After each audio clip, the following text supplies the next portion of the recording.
Good morning, good afternoon, good evening, good night, good day to you. That's depending where you are in the world. I'm here live in London doing our nighttime devotion from the devotional Conflict and Courage by Ellen White. The title today, Profitable Bonfire. Acts 19, verses 18 and 19. And many that believed came and confessed and showed their deeds. Many of them also which used curious arts brought their books together and burned them before all men.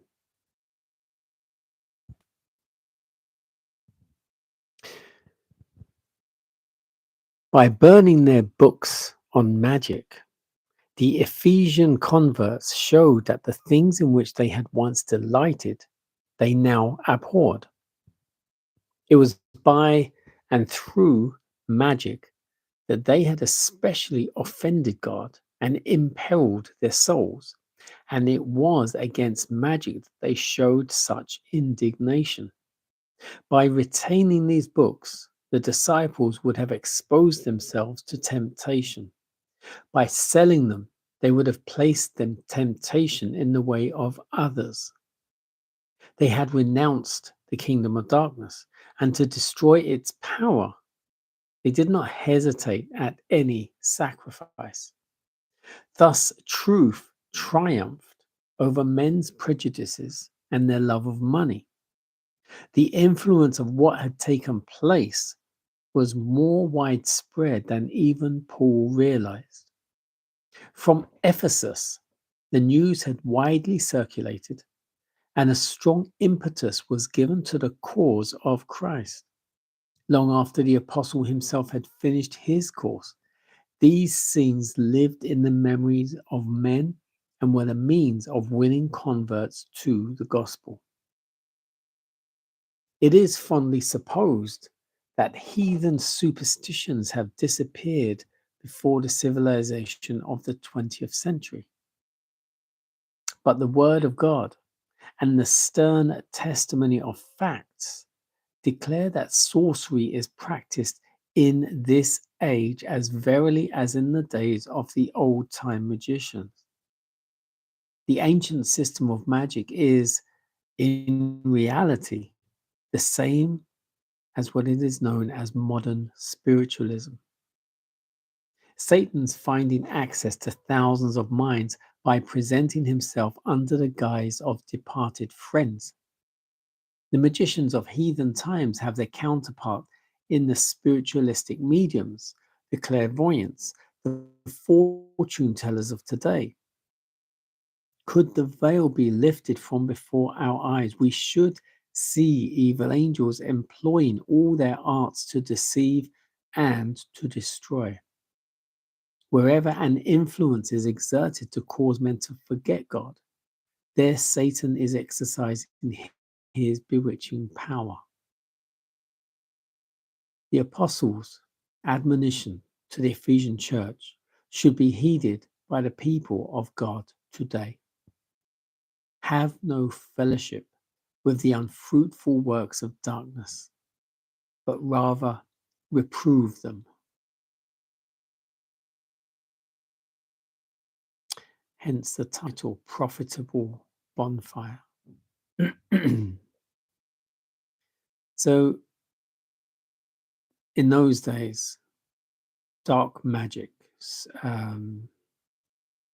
witchcraft was very, very prevalent. But it is so today also.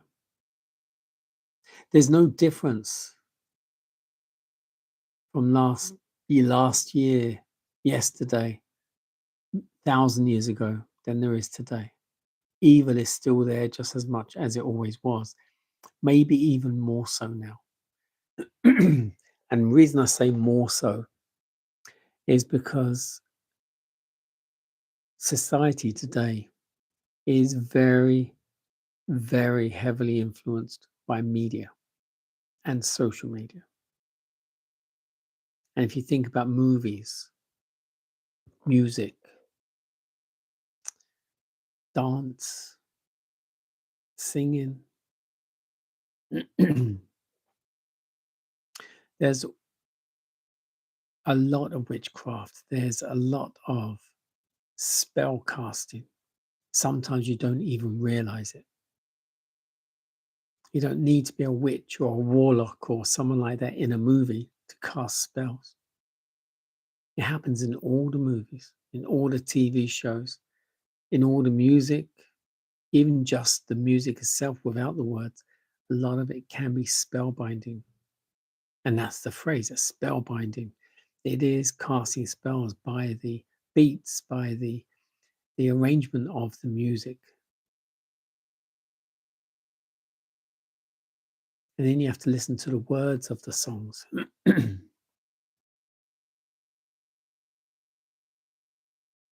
A lot of the words of the song, sometimes you don't understand what the words are, but many a time they might be an ancient word that's just slipped in there. And it can mean no God, or it can mean um, I bewitch you, or something like that. There's obviously all those movies with Harry Potter and um, that one with those three sisters. I can't remember, the Charmed. All those kind of TV programs and movies and everything where everyone loves watching because of the mysticism in it. But as the Bible says, my people are dying for lack of knowledge. And your lack of knowledge, my lack of knowledge, is full well knowing that watching these type of movies and these type of programs, listening to this type of music and etc., is actually conditioning our minds to accept what we're hearing, what we're seeing, and to think it as normal when it's not. And it is bewitching us. In these days of Ephesus, when the disciples preached and taught, they were getting all these people to burn their books of spells and evil. They were getting them to burn them because, as is said, they couldn't get them to sell them because whoever bought them would then be casting evil and doing evil themselves. So they had to get rid of it altogether. And the reason it says profitable bonfire is because the bonfire is profitable. To get rid of the evil means you're profitable by gaining everlasting life. So that's why it's a profitable bonfire. It's not money. It's having a sense of your worth and your life.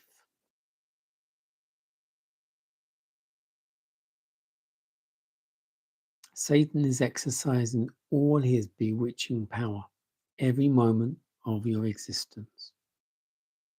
However many years you've been on this earth, he's been on this earth 6,000 years longer.